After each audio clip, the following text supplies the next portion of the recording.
ముందుగా గౌరవనీయులైన education minister Nara Lokesh గారికి, అలాగే వేదికను అలంకరించిన పెద్దలందరికీ నా హృదయపూర్వక నమస్కారాలు. సార్, నా పేరు ఎం విజయ్ కుమార్.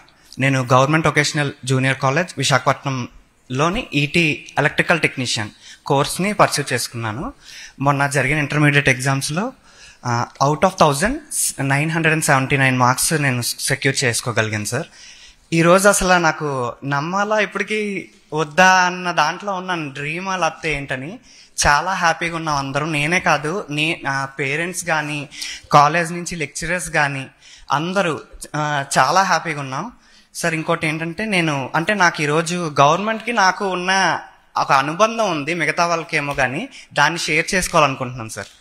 నేను 5th వరకు ప్రైవేట్ స్కూల్లో చదివాను సార్. సో నాకు ఫాదర్ లేరు, మదరు అమ్మమ్మ వాళ్ళ దగ్గర, పెద్దమ్మ వాళ్ళు ఫైనాన్షియల్గా సపోర్ట్ చేస్తూ అప్పటి వరకు చదువుకోగలిగాను. అంటే ఫీజు కట్టుకోవడానికి అవ్వలేదు 5th వరకు తర్వాత. సో కట్టడానికి వీలు లేనప్పుడు ఎందుకమ్మా వస్తారు ప్రైవేట్ కాలేజ్కి అని కొంచెం లేట్ అవ్వడం వల్ల నాకు అన్నారు. ఆ రోజు నాకు అది మైండ్లో ఉంది సార్. అప్పటి నుంచి నేను డిసైడ్ చేసుకున్నాను సార్. 6th నుంచి గవర్నమెంట్ స్కూల్కి వెళ్ళిపోయాను. మా మదర్ వాళ్ళతో మాట్లాడి, పెద్దమ్మ ఫైనాన్షియల్గా బాగా సపోర్ట్ చేసేవారు, అమ్మమ్మ వాళ్ళే పెంచారు. 6th నుంచి గవర్నమెంట్ స్కూల్కి వెళ్ళిపోయాను సార్. అప్పటి నుంచి నేను ఆ రోజు డిసైడ్ అయ్యాను, చదివితే గవర్నమెంట్ స్కూల్ చేస్తే గవర్నమెంట్ జాబ్, లేకపోతే మాత్రం ఇంకా నేను అసలు ప్రైవేట్ దానికి వెళ్ళలేదు. 6th నుంచి గవర్నమెంట్ స్కూల్లో సెకండ్ వచ్చింది సార్ స్కూల్కి. వాళ్ళు చదివిస్తానన్నారు.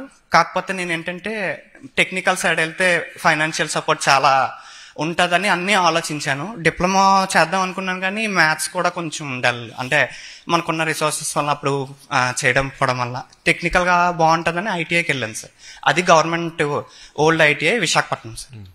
అది అయిపోయిన తర్వాత రైల్వే అప్రెంటిస్ చేశాను సార్, సీట్ వచ్చింది మెరిట్ ద్వారా. నెక్స్ట్ సింగిల్ పేరెంట్కి, అంటే ఎకనామికల్గా వీకర్ సెక్షన్కే కాకుండా ఒక ఫీమేల్ లీడ్ చేస్తున్న ఫ్యామిలీలో ఎలాగా హెల్ప్ అవుతుంది, ఎంత హెల్ప్ అవుతుంది, ఎకనామికల్ వీకర్ సెక్షనే కాకుండా సింగిల్ పేరెంట్స్ కూడా నాలాంటి వాళ్ళు చాలామంది ఉన్నారు సార్. అది మెయిన్ పాయింట్. సో గవర్నమెంట్కి నేను రుణపడి ఉంటాను. ఆ మాట అన్నారు అంటే నాకు ఇప్పుడు డ్రీమ్ ఏంటంటే గవర్నమెంట్ జాబ్ వల్ల పబ్లిక్ సర్వీస్, ప్రైవేట్లో మనకు అది రాదు. రిటైర్ సర్వీస్ ఎన్రోల్ చేశారంట, అది చేస్తూ మా ఫ్యామిలీకి ఫైనాన్షియల్ సపోర్ట్గా ఆ ఏజ్ వచ్చేటప్పటికి ఒక 50-60 ఉన్నప్పటికి వాళ్ళకి రాదు. ఎందుకంటే ఇప్పుడు నేను జాబ్ చేసుకోవచ్చు, కానీ వాళ్ళు నువ్వు చదువుకో బాగా, మేము ఏదో ఒకటి చేస్తాం, నువ్వు జాబ్ చేసి ఇచ్చేస్తూ అప్పుడు ఇచ్చేస్తూ మాకందరికీ చూసుకుందు కానీ అని చెప్పి ఎంకరేజ్ చేశారు సార్. సో ఇప్పటికీ నాకు ఆ తర్వాత ఏమైందంటే ఖాళీగా ఉంది, నాది రైల్వే అప్రెంటిస్ తర్వాత ఉండడం ఎందుకు ఖాళీగాని వొకేషనల్లో జాయిన్ అయ్యాను సార్. అప్పటికి నాకు ఏజ్ 24 సార్. అంటే ఇవన్నీ మధ్యలో గ్యాప్స్ రావడం, తర్వాత ఏం చేయాలో ఫైనాన్షియల్ బిబి అయినా అప్పటికి ఇంకా ఆగకుండా 24కి వచ్చి రావడం, 24 అయిపోయింది, ఇంటర్మీడియట్ ఇస్తారో లేదో. జనరల్ అయితే ఇంకా నాకు ఇది ఉండదు, నేను వెళ్ళిన దానికి కూడా. సో అప్పుడు కాలేజ్కి వెళ్ళి మాట్లాడడం, అక్కడ నాకు లేదమ్మా ప్రాబ్లం లేదు, ఒకసారి కనుక్కుంటాం మేమని ఇచ్చేయడం, వాళ్ళు అడ్మిషన్ తీసుకొని సార్స్ అందరూ ఇచ్చేయడం, మళ్ళీ ఎలక్ట్రికల్ కాబట్టి సేమ్ అందులోనే జాయిన్ అవ్వడం, బాగా సపోర్ట్ చేశారు సార్. అంటే ఎందుకు చెప్తున్నానంటే ఏజ్ అనేది మ్యాటర్ కాదు, ఎకనామికల్గా వీకర్ అనేది కూడా సక్సెస్కి మ్యాటర్ కాదు. ఆ ఒక్క పాయింట్ కూడా నన్ను చూసి చాలా మంది ఇన్స్పిరేషన్ అవ్వాలి. ఒకవేళ మధ్యలో ఆగిపోయినా సరే, మ్యారేజెస్ వల్ల చాలా మంది అయిపోతున్నారు సార్, మళ్ళీ కంటిన్యూ చేసి నేను ఒక ఇన్స్పిరేషన్ అవ్వాలి, వాళ్ళు తీసుకోవాలి, నేను కాకపోయినా పర్లేదు, వాళ్ళు చేయగలరు, దాన్ని కంటిన్యూ చేయాలని నేను అందరికీ చెప్తున్నాను సార్ ఎవరైనా ఉంటే. నెక్స్ట్ ఇప్పుడు నా తరపు నుంచి నాకు రిక్వెస్ట్ ఏంటంటే sir, triple E diploma complete చేస్తే నెక్స్ట్ ఫర్దర్ యూజ్ అవుతుంది సార్, రైల్వే జాబ్స్ కూడా ఉంటుంది. అలాగే నేను already railway apprentice, group D notification పడింది. సో గ్రూప్స్కి కూడా మనకి, ఎందుకంటే సార్ గవర్నమెంట్లో చదువుతున్నాం కానీ మాలాంటి ఇంత మార్క్స్ వచ్చిన వాళ్ళు కూడా చిన్న జాబ్స్కి పరిమితం అయిపోతున్నారు. Lack of competitive skills, communication కానీ ఇవన్నీ పోనీ ఎలాగైనా ఇంప్రూవ్ చేసుకుంటాం. ఆ ల్యాక్ ఆఫ్ కాంపిటేటివ్ స్కిల్స్ వల్ల మెయిన్ గవర్నమెంట్ జాబ్ కొట్టలేకపోతున్నాం సార్. అదొక్కటి కోచింగ్ ఏమైనా అంటే గవర్నమెంట్, మీరు ఇందాక ఆల్రెడీ అన్నారు, అదంత ఈజీ కాదు. సో స్కూల్ నుంచి కాకపోయినా మనకి ఇలాగ వచ్చిన వాళ్ళకి తీసుకొని మాకు కొంచెం కోచింగ్ పరంగా ఏమైనా హెల్ప్ చేయడం, లేదంటే గవర్నమెంట్లో ఎవరైతే ఫస్ట్ నుంచి చదువుతున్నారో ఇప్పుడు కోటా ఇస్తున్నారు కదా, అంటే నేను కరెక్ట్గా మాట్లాడుతున్నాను లేదో నాకు తెలియదు, నా సజెషన్ సార్, వాళ్ళని తీసుకొని కొంచెం ఏదైనా ఇంకొక 10% ఏదైనా కోటా, రైల్వేలో కోటా ఉంది అప్రెంటిస్ చేసిన వాళ్ళు, అలాగే చూస్తూ ఇచ్చేస్తూ అదొక సజెషన్, హెల్ప్ రిక్వెస్ట్ సార్. ఇంకొకటి ఏంటంటే నాకు సీట్ ఏమైనా డిప్లొమాలో ఒకవేళ ఇప్పించగలిగితే గవర్నమెంట్ కాలేజ్లో, అదొకటి రిక్వెస్ట్ సార్. నేను ఖచ్చితంగా మళ్ళీ ప్రూవ్ చేసుకుంటాను, ఇంత వచ్చినంత రాకపోయినా అప్పుడు కొంచెం ట్రై చేస్తాను సార్. సార్ ఇంకొకటి ఏంటంటే మా కాలేజ్లో ఇది ఉంది సార్, బ్రిడ్జ్ కోర్స్ ద్వారా సెకండ్ ఇయర్కి వెళ్ళిపోవచ్చు. కాకపోతే ఫ్యాకల్టీ జనరల్ కాలేజ్ కాదు, వొకేషనల్ కాబట్టి మ్యాథ్స్కి వీటికి లెక్చరర్స్ అవైలబుల్లో ఉండదు సార్. మ్యాథ్స్కి, ఫిజిక్స్ అంటే మనకి మెటీరియల్ పోనీ ఎలాగోకలా చేయించుకొని మనం చదివేస్తాం. మ్యాథ్స్ అంటే అంత అవ్వదు కదా, అందులో నాకు లాంగ్ అయిపోయింది చాలా, అప్పుడే 6 అవన్నీ వచ్చాయి. సో కొంచెం దానికి కోచింగ్ కానీ లేదంటే ఫ్యాకల్టీ ఏమైనా అరేంజ్ చేయడం కానీ అదొకటి ఉండిపోయింది సార్. నేను ఒక్కనే కాదు, చాలా కాలేజెస్లో ఇది ఫేస్ చేస్తున్నాం. ఇంకొక విషయం సార్, ఈరోజు ఇన్ని మార్క్స్ రావడానికి కారణం బోర్డ్ ఆఫ్ ఇంటర్మీడియట్ నుంచి ఒక మెటీరియల్ రిలీజ్ చేశారు సార్. ఇంపార్టెన్స్ ఏంటి, గ్రూప్ తను చెప్పారు ఇందాక, అన్ని సెక్షన్స్కి, ఏ సెక్షన్ వాళ్ళకి, బి సెక్షన్, అది చాలా హెల్ప్ అయింది సార్. అది వలన ఇంత స్కోర్ రావడం. సో ఇలాంటివి కూడా ఇంకా ఏమైనా ఏంటేంటి చేస్తే బెటర్గా ఉంటుందని చూద్దాం, అది నేను ఒకటి అడుగుతున్నాను సార్. నాకు వీలైతే డిప్లొమా, ఎందుకంటే సార్ బ్రిడ్జ్ కోర్స్ ఫెయిల్ అయి మ్యాథ్స్ ఉండిపోయి సార్, ఫిజిక్స్ కంప్లీట్ అయిపోయింది, ఫిజిక్స్ 2 కంప్లీట్ అయిపోయి maths first 1A 2B 1B ఉండిపోయి. ఇప్పుడు నేను ఒకవేళ మీ చేసిన నెక్స్ట్ ఇయర్ సప్లీ అటెండ్ అయ్యి ఉండిపోతే 1 year లాస్ అవుతుంది సార్. సో అదొక్కటి ఏమైనా ఛాన్స్ ఉంటే నాకు గవర్నమెంట్ కాలేజ్లో ఇప్పించడానికి అక్కడ ఏమైనా ట్రై చేస్తారేమో అని ఆశిస్తున్నాను సార్. సార్ ఇంకొక విషయం, ఈ వచ్చిన దగ్గర నుంచి ఇదే ఫస్ట్ టైం సార్ మా ఇంత స్టేట్ మెంబర్స్కి అందరినీ టాప్ హోల్డర్స్ రావడం, ఇంత చేయడం, పేరెంట్స్ని రప్పించడం. మార్నింగ్ వచ్చిన దగ్గర నుంచి సార్ మధ్యాహ్నం ఎర్లీ నైట్ కొంతమంది ట్రైన్స్కి వచ్చిన వాళ్ళు ఉన్నారు. ప్రతి ఒక్కళ్ళు టీమ్ వైజ్గా అంతా ఒక షెడ్యూల్ మేనర్లో వెల్కమింగ్ కానీ, బస్సెస్ దగ్గర నుండి కానీ, హోటల్ రిసీవింగ్ కానీ చాలా ఎఫర్ట్ సార్. ఎందుకంటే నైట్ 10:30 కాల్ వచ్చింది నాకు, ఎందుకంటే అమ్మ వచ్చారా, రీచ్ అయ్యారా లేదా, ఏంటి ఎక్కడున్నారు, సింగిల్గా వస్తున్నారా, అలాగా ఏం ప్రాబ్లం ఉన్నా చెప్పండి. అదంత ఈజీ విషయం కాదు సార్, చాలా మందికి నిద్రలు కూడా లేవు. ఆ విషయం నేను అబ్జర్వ్ చేశాను సార్. ఫుడ్ కానీ పేరెంట్స్ కూడా చాలా హ్యాపీ సార్ అది. సో నా అలాగా ఇచ్చేస్తున్నారు. నేను నిజంగా గవర్నమెంట్ మీద నేను డిపెండ్, నాకు చాలా ఇది రిలేషన్ సార్. ఆ మాటతో నేను ఎందుకు చేయలేము మనం అన్న దాంట్లోనే ఇచ్చేసాను సార్. చాలా హ్యాపీగా ఉంది సార్ ఈరోజు నాకు. నా గురువులందరికీ ఇప్పటి వరకు చదువుకున్న కాలేజెస్లో, లెక్చరర్స్లో, నెక్స్ట్ నా పేరెంట్స్కి, గవర్నమెంట్ ముఖ్యంగా శ్రీ నారా చంద్రబాబు నాయుడు గారికి, మీకు, డిప్యూటీ సీఎం పవన్ కళ్యాణ్ గారికి, అందరికీ హృదయపూర్వక ధన్యవాదాలు తెలియజేసుకుంటున్నాను సార్. పెద్దమ్మ అమ్మ వాళ్ళు కూడా వచ్చారు మీతో.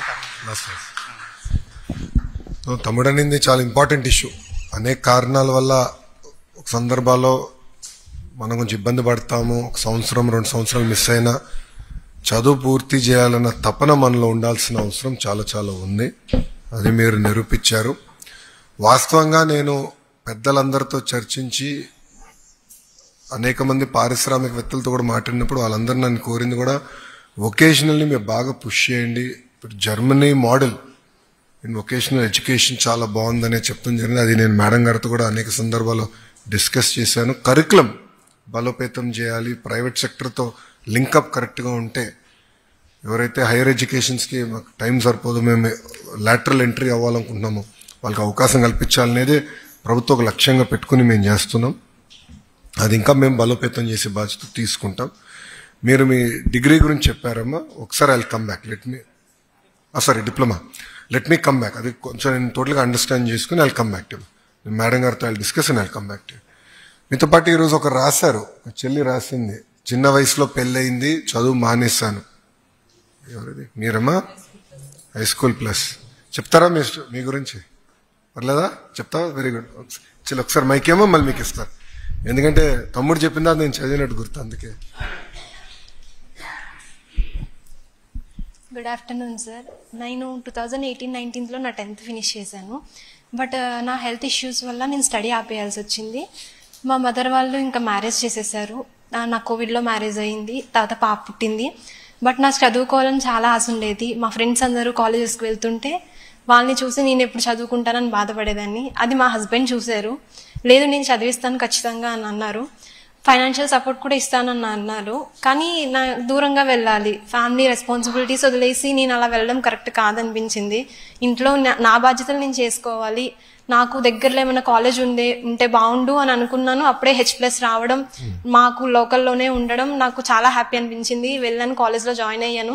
అక్కడున్న ఫ్యాకల్టీ నాకు చాలా సపోర్ట్ చేశారు సార్. అసలు నాకు ఇంట్లో పని చేసుకొని వెళ్ళే టైంకి వెళ్ళకపోయినా మా హెచ్ఎం సార్ కానీ ఎవరు కూడా నీకు ఏ ప్రాబ్లం లేదు, నువ్వు ఏ టైంలో ఉన్నా రావచ్చు, రెగ్యులర్గా రాకపోయినా ఎలాగైనా సరే ప్రాబ్లం లేదు అని చెప్పేవాళ్ళు. ఇంట్లో కూడా మా అత్తయ్య వాళ్ళు అంతే సపోర్ట్ చేశారు సార్. అసలు మ్యారేజ్ అయింది ఇది కూడా ఏం లేదు, నువ్వు ఒక స్టూడెంటే, చదువుకో, నీకు ఎంత టైం కావాలంటే అంత టైం తీసుకో అనేవాళ్ళు. మా పాపని మా అమ్మ టేక్ కేర్ చేశారు 2 years కూడా. మా అమ్మ వర్క్కి వెళ్ళడం మానేసి మా ఫైనాన్షియల్గా మేము సరిగ్గా లేకపోయినా మా అమ్మ పర్లేదు నువ్వు చదువుకో, ఈ రోజుల్లో చదువు లేకపోతే ఏమీ లేదు. మా పేరెంట్స్ చదువుకోలేదు, మమ్మల్ని చదివించాలనుకున్నారు. మా బ్రదర్ లోన్ అప్లై చేసి చదువుకున్నారు. మా బ్రదర్ కూడా మా ఫైనాన్షియల్గా వీక్ చూసి నేను లోన్ పెట్టుకొని చదువుకొని నా సొంతంగానే చదువుకుంటా అన్నారు. బట్ నాకు మ్యారేజ్ అయిపోయిన తర్వాత ఇలా H+ రావడం, టాప్ స్కోర్ రావడం అనేది అసలు నమ్మలేకపోతున్నా. మా అత్తయ్య వాళ్ళు చాలా ప్రౌడ్గా చెప్పుకుంటున్నారు. అంటే వాళ్ళు అనేవాళ్ళు పెళ్ళయింది కదా ఇంకెందుకు చదివిస్తున్నావు, పాప ఉంది, ఇంకా ఫ్యూచర్ ఇంకెందుకు అని అన్నా సరే తను చదువుకుంటుంది. అప్పుడు ఏం మాట్లాడలేదు. బట్ ఇప్పుడు వాళ్ళందరూ ప్రౌడ్గా ఫీల్ అయ్యి చెప్తున్నారు, మీ చిన్న కోళ్ళు స్టేట్ టాపర్ అంటే కదా ఆవిడ వచ్చి నాతో చెప్తున్నారు. ఇదంతా పాసిబుల్ అయిందంటే మీరు మాకు అందించిన ఫెసిలిటీసే సార్. అది నిజంగా నేను చాలా ప్రౌడ్గా చెప్పుకుంటున్నాను. ఒక ప్రైవేట్ కాలేజ్లో వెళ్ళి అంత స్కోర్ చేసినా అమౌంట్ పెట్టారు కాబట్టి అంత స్కోర్ చేశారంటారు తప్ప ఇంకా అంతమించి ఏముండదు. బట్ ఏ అమౌంట్ పెట్టకుండా సరే మీరు ప్రొవైడ్ చేసిన ఫ్యాకల్టీస్, ఫెసిలిటీస్ అవన్నీ నన్ను ఈరోజు ఇక్కడ దాకా తీసుకొచ్చినాయి. నా చిన్న రిక్వెస్ట్ ఏంటంటే నేను ఇంకా ఫర్దర్గా ముందుకు వెళ్ళాలంటే నాకు పాప ఉంది, తనని టేక్ కేర్ చూసుకుంటూ వెళ్ళాలి. లోకల్లో నాకున్న మా చుట్టుపక్కల ఉన్న డిగ్రీ కాలేజెస్లో ఏమన్నా ఫ్రీ సీట్ ఇప్పించగలిగితే నేను నా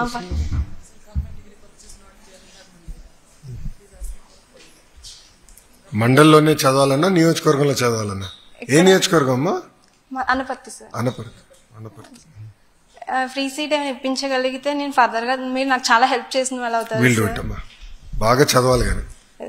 భర్త వచ్చారా? అదిగోండి సార్, చాలా సపోర్ట్ చేస్తారు సార్. అసలు నాకు ఇంట్లో కానీ వర్క్స్ విషయంలో కానీ అట్లా మా నాన్నగారు కూడా వచ్చారు. యాక్చువల్ గా మా మదర్ కూడా రావాలి, పాపని టేక్ కేర్ చేస్తున్నారు బయట నా కోసం, మళ్ళీ తను ఇక్కడికి రాలేదు అని చెప్పి. Thank you for the support. చాలా చాలా ఇంపార్టెంట్. చాలా థ్యాంక్స్ సార్, మాకు ఇంత ఆపర్చునిటీస్ ఇస్తున్నందుకు, ఇంత ప్రొవైడ్ చేస్తున్నందుకు.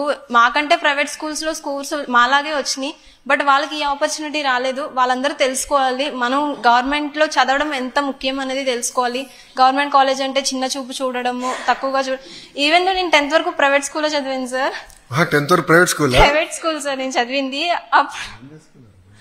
ప్రైవేట్ స్కూల్లో చదివి అప్పుడు నేను ఇప్పుడు ఫీల్ అవుతాను సార్, నేను ఎందుకు 10th గవర్నమెంట్ స్కూల్లో చేయలేదు అంటే నా ఎజంప్షన్స్ కూడా రాంగే ఇప్పుడు అని చెప్పేసి నేను అది ప్రూవ్ చేయాలనుకున్నాను. అందరూ ఆ ఎజంప్షన్ అనేది తీసేసి గవర్నమెంట్ కాలేజ్ కూడా ఒక కాలేజే, అక్కడ కూడా ఫ్యాకల్టీ చాలా బాగా చెప్తున్నారు.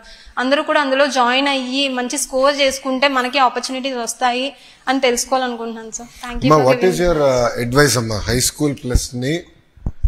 ఇప్పుడు జనరల్గా ఏంటంటే ప్రభుత్వాలు మారినప్పుడు గత ప్రభుత్వాలు తీసుకున్న నిర్ణయాలు సింపుల్గా తీసేస్తారు. గత ప్రభుత్వంలో చూసాం. కానీ బాబు గారు మాకేం చెప్పారంటే గత ప్రభుత్వాలు తీసుకున్న నిర్ణయాలు మీరు సమీక్షించండి, సరైన నిర్ణయాలు అయితే కొనసాగించండి అనేది మాకు చాలా డైరెక్షన్ ఇచ్చారు. ఎందుకంటే ప్రభుత్వాలు మనం కొన్ని నిర్ణయాలు తీసుకుంటాం, కొన్ని తప్పుడు నిర్ణయాలు ఉండొచ్చు, కొన్ని పర్ఫెక్ట్ నిర్ణయాలు కూడా ఉండొచ్చు. దాంట్లోది ఒకటి హై స్కూల్ ప్లస్.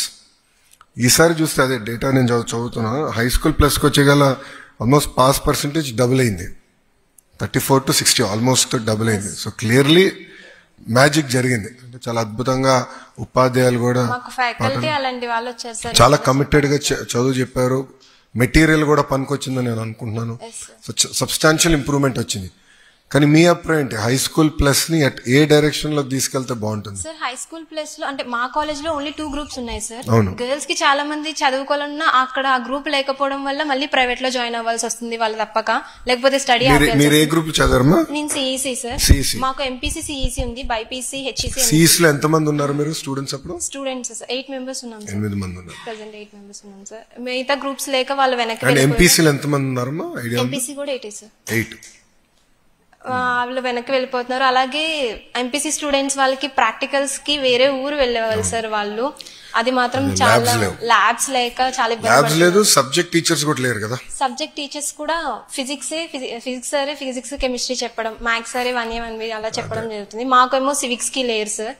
మాకు కామర్స్ సరే చెప్పేవాళ్ళు, లేకపోతే ఎకనామిక్స్ మ్యామ్ చెప్పేవాళ్ళు. ఫస్ట్ ఇయర్ ఒకరు, సెకండ్ ఇయర్ ఒకరు అలా మేనేజ్ చేస్తున్నారు సార్. ముందు నేను వాళ్ళకి సన్మానం చేయాలి నిజంగా సార్, ఎందుకంటే మేము గవర్నమెంట్ టీచర్స్ అన్న ప్రౌడ్ అలాగేమీ లేకుండా సండేస్ క్లాసెస్ పెట్టేవాళ్ళు, మార్నింగ్ క్లాసెస్ పెట్టేవాళ్ళు, ఈవినింగ్ 5:30 6 వరకు. మేము ఏ టైంలో కాల్ చేసినా మా డౌట్స్ క్లియర్ చేసేవాళ్ళు. అసలు చాలా సపోర్ట్ చేశారు సార్ వాళ్ళు. మేము అవర్స్ ఎక్స్టెండ్ చేసాం, గమనించారు లేరు, 9 to 5 చేసాం. దానివల్ల మీకు ఉపయోగపడిందా? 9 to 5 ఇట్ వర్క్. మాకు 8 కి స్టార్ట్ అవర్స్ పెట్టేవారు సార్, స్టడీ అవర్స్ పెట్టేవాళ్ళు. 8:30కే వచ్చేసేవాళ్ళు. మీరు ఆ సార్ కింద కొంచెం స్ట్రిక్ట్ మాస్టర్, సో మరి 8 కి స్టార్ట్ చేయించాడు. చాలా thanks sir. Congratulations, we will support you. No second thought.